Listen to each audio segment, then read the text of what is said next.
7 सांसदों की, जिन्होंने आम आदमी पार्टी को कह दिया अलविदा। लेकिन ये अलविदा कहना अंत नहीं, बल्कि एक नई पॉलिटिकल जंग की शुरुआत माना जा रहा है, क्योंकि उनका पार्टी छोड़कर जाना और उनमें से 3 सांसदों का बीजेपी में शामिल हो जाना एक बड़ा आम आदमी पार्टी के लिए सेटबैक साबित हो रहा है। हालांकि आम आदमी पार्टी की तरफ से यह दावा किया जा रहा है कि वो इन सांसदों के खिलाफ एक्शन लेंगे, लेकिन साथ ही उन्हें उन नियमों को भी नहीं भूलना चाहिए जो मजबूत दल बदल कानून को कमजोर भी बनाता है। इसके अलावा संदीप पाठक का जाना क्या आम आदमी पार्टी के लिए राघव चड्ढा से भी बड़ा झटका माना जा रहा है? क्योंकि राघव को लाइमलाइट में रहना पसंद है, तो संदीप पर्दे के पीछे रहकर हर सियासी खेल के माहिर खिलाड़ी माने जाते हैं। इसके सभी पहलुओं को डिकोड करेंगे इस स्पेशल रिपोर्ट के जरिए।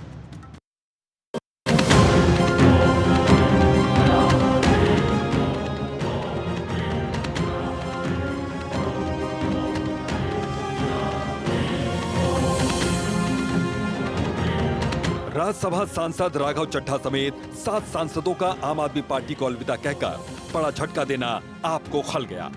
7 सांसदों में से 3 ने बीजेपी ज्वाइन भी कर ली है, जिसके बाद से सियासी पारा बढ़ चुका है। जाहिर है कि आम आदमी पार्टी को गहरा धक्का लगा, सियासत तेज हो चुकी है और एक और जहां आम आदमी पार्टी अब डैमेज कंट्रोल में जुटी हुई है, तो दूसरी ओर राघव के हमले लगातार जारी हैं। देशभक्त आदमी जिसने आम आदमी पार्टी को अपने खून पसीने से सींचा और बड़ी उम्मीदों के साथ आम आदमी पार्टी से जुड़ा था, आज हर वो व्यक्ति या तो आम आदमी पार्टी को छोड़ चुका है या छोड़ रहा है। क्योंकि हर ईमानदार मेहनतकश आदमी को ये लगता है कि अब आम आदमी पार्टी में काम करने की जगह नहीं बची और आम आदमी पार्टी अब एक ऐसे गलत रास्ते पर चल रही है जिससे कोई अपना नाता नहीं रखना चाहता। इसी के चलते एक एक करके तमाम लीडर्स ने आम आदमी पार्टी को छोड़ दिया। इतना तो साफ है कि अब आम आदमी पार्टी में बड़ी फूट पड़ चुकी है। राघव चड्ढा, संदीप पाठक और अशोक मित्तल बीजेपी में शामिल हो चुके हैं। राघव चड्ढा ने दावा किया कि आम आदमी पार्टी के 2/3 सांसद बीजेपी में शामिल हो रहे हैं। राघव चड्ढा की ओर से लगातार आप पर हमले किए जा रहे हैं। इसी कड़ी में शनिवार को भी राघव चड्ढा ने आम आदमी पार्टी पर डबल अटैक करते हुए कहा कि जिस आम आदमी पार्टी का गठन भ्रष्टाचार को खत्म करने के संकल्प के साथ हुआ था, वो अब भ्रष्ट और समझौतावादी लोगों के हाथों में फंस गई है। उन्होंने पार्टी नेतृत्व पर सवाल उठाते हुए कहा कि पार्टी ने कभी गरीब, पिछड़े और दबे कुचले कार्यकर्ताओं के बारे में नहीं सोचा, जो सिर्फ पार्टी का झंडा बुलंद करने के लिए वहां पर मौजूद थे। 1 नहीं, 2 नहीं, 3 नहीं, 4 नहीं, 5 नहीं, 6 नहीं, 7 सांसद मिलकर आम आदमी पार्टी को त्याग रहे हैं, छोड़ रहे हैं, क्योंकि वे मानते हैं कि आम आदमी पार्टी करप्ट और कॉम्प्रोमाइज्ड हाथों में जा चुकी है। और जो लोग ये कह रहे हैं, खासतौर पे आम आदमी पार्टी के नेता, कि डर कर चले गए आम आदमी पार्टी छोड़कर, हम डर कर नहीं, डिसअपॉइंटेड महसूस कर गए आम आदमी पार्टी से। हम डर कर नहीं, डिसएंचेंटेड फील कर गए आम आदमी पार्टी से। हम डर कर नहीं, डिसगस्टेड फील कर गए आम आदमी पार्टी से। दूसरी ओर अब आम आदमी पार्टी इस मामले में इन सांसदों के खिलाफ एक्शन लेने की बात कहती नजर आ रही है, लेकिन उसे भी मालूम है कि राघव चड्ढा और दूसरे सांसदों ने बेहद सोच समझकर ये कदम उठाया है, क्योंकि 7 सांसदों का एक साथ जाने से उनकी सदस्यता पर कोई आंच नहीं आई। तो जो आम आदमी पार्टी के 7 राज्यसभा के सांसद टूटे हैं, ये गैर कानूनी है, गलत है, गैर संवैधानिक है और संसदीय नियमों के विपरीत है। इसलिए मैं आज चेयरमैन राज्यसभा को, उपराष्ट्रपति महोदय को इन सारे नियमों का हवाला देते हुए पत्र दूंगा कि इन 7 सदस्यों की, इन 7 राज्यसभा के सांसदों की सदस्यता पूरी तरीके से समाप्त की जाए। हालांकि अपने 7 सांसदों के पार्टी छोड़ने के फैसले से आम आदमी पार्टी आहत तो है ही, और ये दर्द पार्टी नेताओं के बयानों में भी साफ तौर पर झलक कर नजर आ रहा है। आम आदमी पार्टी से जो 7 एमपीज टूट कर गए हैं बीजेपी में, और ऐसा नहीं है कि उन्होंने संवैधानिक रूप से बचने की तैयारी नहीं की होगी। उन्होंने बताया भी है कि राज्यसभा के सभापति को सूचित कर दिया गया है कि सबने, ये हम 7 लोग हैं और पार्टी से अलग हो करके छोड़ रहे हैं। तो 2/3 बहुमत उन्होंने सूचित कर दिया। अगर इस बात की भनक लग जाती आम आदमी पार्टी की लीडरशिप को, तो 1-2 लोगों को वो अपनी ओर से पार्टी से निकाल करके इस पूरे योजना को पानी फेर सकती थी। लेकिन इतने गुपचुप तरीके से ये चीज़ें हुई हैं कि ये मौका आम आदमी पार्टी को मिला नहीं कि वो इसका अपना बचाव कर सके। तो लिहाजा 2/3 जो सदस्य हैं वो आम आदमी पार्टी के साथ है और ये एक टूट के रूप में इसको मान्यता मिल जाएगी।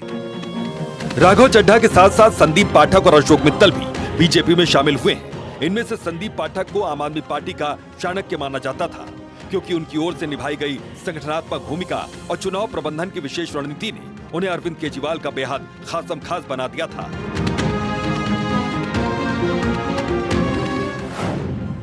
इसकी कई वजहें हैं, जैसे कि डेटा आधारित चुनावी रणनीति में संदीप पाठक माहिर माने जाते रहे हैं। उन्होंने राजनीति में पॉलिटिकल कंसल्टेंट के रूप में काम किया और आम आदमी पार्टी की कार्यप्रणाली में डेटा और सर्वेस को प्राथमिकता दी। संदीप किसी भी फैसले को लेने से पहले जमीनी स्तर के डेटा, जातिगत समीकरणों और मतदाताओं की नब्ज को बारीकी से समझने पर जोर देते थे। साल 2022 के पंजाब विधानसभा चुनाव में संदीप पाठक ने पर्दे के पीछे रहकर जो रणनीति अपनाई वो बेहद सटीक साबित हुई। बूथ मैनेजमेंट से लेकर टिकट वितरण तक उन्होंने हर पहलू में काफी प्रोफेशनल रवैया अपनाया, जिसके चलते पार्टी ने पंजाब में प्रचंड बहुमत हासिल किया था। गुजरात जैसे बीजेपी के गढ़ में आम आदमी पार्टी को एक राष्ट्रीय पार्टी का दर्जा दिलाने और वहां के संगठन को शून्य से खड़ा करने में उनकी अहम भूमिका मानी जाती है। जिस तरह चाणक्य को रणनीतिक रूप से कुशल और दूरदर्शी माना जाता था, उसी तरीके से संदीप पाठक ने आम आदमी पार्टी के सांगठनिक ढांचे को सुदृढ़ और मजबूत किया। उन्होंने पार्टी के लिए एक ऐसा ब्लूप्रिंट तैयार किया जिससे कार्यकर्ताओं को काम करने का एक सही तरीका और सही रास्ता मिल जाए। आईआईटी दिल्ली के पूर्व छात्र और प्रोफेसर होने के साथ साथ उन्होंने राजनीति में इंजीनियरिंग माइंडसेट का इस्तेमाल किया। वो किसी भी चुनावी प्रक्रिया को एक प्रोजेक्ट की तरह देखते थे, जिसमें संसाधनों का सही आवंटन और टाइम पर टारगेट को पूरा करने का टास्क शामिल होता था। एक वक्त था जब अरविंद केजरीवाल का संदीप पर अत्यधिक भरोसा था, लेकिन उनका पार्टी को छोड़कर चले जाना एक बड़ा राजनीतिक डेंट है। दरअसल महत्वपूर्ण राजनीतिक निर्णयों, गठबंधन की शर्तों और राज्यों में पार्टी के विस्तार की रणनीति में संदीप पाठक हमेशा मुख्य सलाहकार की भूमिका में रहे हैं। इसी वजह से मीडिया और राजनीतिक गलियारों में उन्हें पार्टी का चाणक्य कहा जाने लगा था। आम आदमी पार्टी के सांसदों ने सोची समझी रणनीति के तहत पार्टी को अलविदा कहा, क्योंकि उन्हें भी मालूम है कि कितने संख्या बल की जरूरत है। सभी सांसदों को कानून की अच्छी परख है और जैसा कि संदीप पाठक का जिक्र किया, वो अच्छे रणनीतिकार माने जाते हैं। ऐसे में सभी सांसदों ने सोची समझी रणनीति के तहत ये बड़ा कदम उठाया। अब आपको बताते हैं कि कानून क्या कहता है। दरअसल राज्यसभा में संसदीय दल के 2/3 सदस्य इस्तीफा दे रहे हैं, जिनमें उच्च सदन के उपनेता अशोक मित्तल भी शामिल हैं। इसलिए दल बदल विरोधी कानून के तहत इन सदस्यों पर अयोग्यता का खतरा नहीं है। इस कानून के अनुसार किसी भी दल में विलय के लिए पार्टी के 2/3 निर्वाचित सदस्यों की सहमति आवश्यक होती है। लोकसभा में भी आम आदमी पार्टी के 3 सांसद हैं। कानून के अनुसार सदन के अध्यक्ष को यह तय करना होगा कि विलय एंटी डिफेक्शन लॉ के तहत है या नहीं। देखिए, एक्शन तो इसमें आम आदमी पार्टी क्या लेगी, जब उन्होंने खुद ही आम आदमी पार्टी के सभी पदों से अलविदा कह दिया, सभी पदों से इस्तीफा दे दिया, तो उसके बाद मुझे ऐसा लगता है कि आम आदमी पार्टी के हाथ में तो अब कुछ है नहीं। और अब जो कुछ भी है वो राज्यसभा जो है, चेयर ऑफिस जो है, राज्यसभा जो देखते हैं उनके हाथ में है। कानूनी रूप से ये विवेचना का विषय है, संवैधानिक रूप से विवेचना का विषय है, क्योंकि ये एक टेक्निकल जो मैटर बनता है कि 7 सांसदों ने आम आदमी पार्टी को राज्यसभा में जितना भी उनका था 2/3 बहुमत से भारतीय जनता पार्टी में विलय कर दिया। एक मेरे हिसाब से एक पॉइंट तो ये भी बनता है कि आम आदमी पार्टी की मान्यता ही अब खत्म हो जाएगी क्या। फिलहाल बीजेपी के पास राज्यसभा में कितने सांसद हैं, ये भी जान लीजिए। मौजूदा स्थिति ये है कि बीजेपी के 106 राज्यसभा सांसद हैं, जबकि एनडीए के पास कुल मिलाकर 141 सांसद हैं, जिनमें से 7 मनोनीत सदस्य भी हैं। अब जो हालात बन रहे हैं, उन आंकड़ों के हिसाब से ये संख्या 113 और 148 तक पहुंचने की उम्मीद है। इसके अलावा बीजेपी को यह भी उम्मीद है कि साल के अंत तक जब 30 से अधिक सीटें खाली होंगी तो वो कम से कम 5 और सीटें हासिल कर लेगी, जिससे उसकी कुल संख्या 163 के 2/3 बहुमत के करीब पहुंच जाएगी।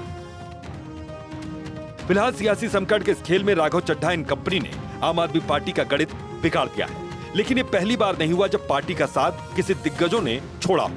इससे पहले पार्टी में आंतरिक लोकतंत्र के मुद्दों को लेकर 2015 में योगेंद्र यादव को निष्कासित किया गया था। इसके बाद प्रशांत भूषण पार्टी से बाहर हुए।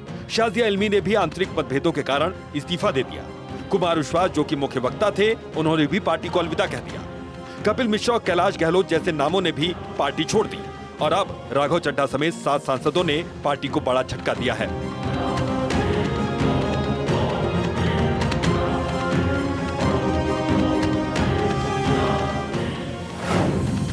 दरअसल राघव चड्ढा का अप्रैल 2026 की शुरुआत से ही विवाद खुलकर सामने आने लगा था, खासतौर पर जब राघव चड्ढा को राज्यसभा में डिप्टी लीडर के पद से हटाया गया और उनकी जगह अशोक मित्तल को अपॉइंट किया गया। इससे संकेत मिलने लगे थे कि पार्टी नेतृत्व अब राघव चड्ढा पर भरोसा नहीं कर रहा। पार्टी ने इसे संगठनात्मक फेरबदल कहा, लेकिन पॉलिटिकल सिनारियो ये रहा कि चड्ढा को पार्टी ज्यादा भाव नहीं दे रही। इस्तीफे से पहले दोनों पक्षों ने एक दूसरे पर तीखे हमले बोले। पंजाब के सीएम भगवंत मान और आतिशी जैसे नेताओं ने चड्ढा पर पार्टी विरोधी काम करने के गंभीर आरोप लगाने शुरू कर दिए। पार्टी ने उन पर गद्दारी करने और तिकड़मबाजी करने की भी बात कही। इसके बाद राघव चड्ढा ने आरोपों को सफेद झूठ करार देते हुए पलटवार करना शुरू कर दिया। उन्होंने दावा किया कि उन्हें पार्टी के उन अपराधों में शामिल होने के लिए मजबूर किया जा रहा है जो वो गलत मानते थे। इस बीच पंजाब के मुख्यमंत्री भगवंत मान ने राष्ट्रपति द्रौपदी मुर्मू से मिलने का समय मांगा है। भगवंत मान पंजाब के विधायकों के साथ राष्ट्रपति से मुलाकात करेंगे। बीजेपी में शामिल हुए पंजाब के राज्यसभा मेंबरों को रिकॉल करने के लिए भगवंत मान राष्ट्रपति के सामने अपना पक्ष रखेंगे। हालांकि ये विवाद चलता रहेगा, लेकिन ये तो साफ है कि सियासत में उथल-पुथल का दौर फिलहाल जारी है। Bureau report, Bharat 24।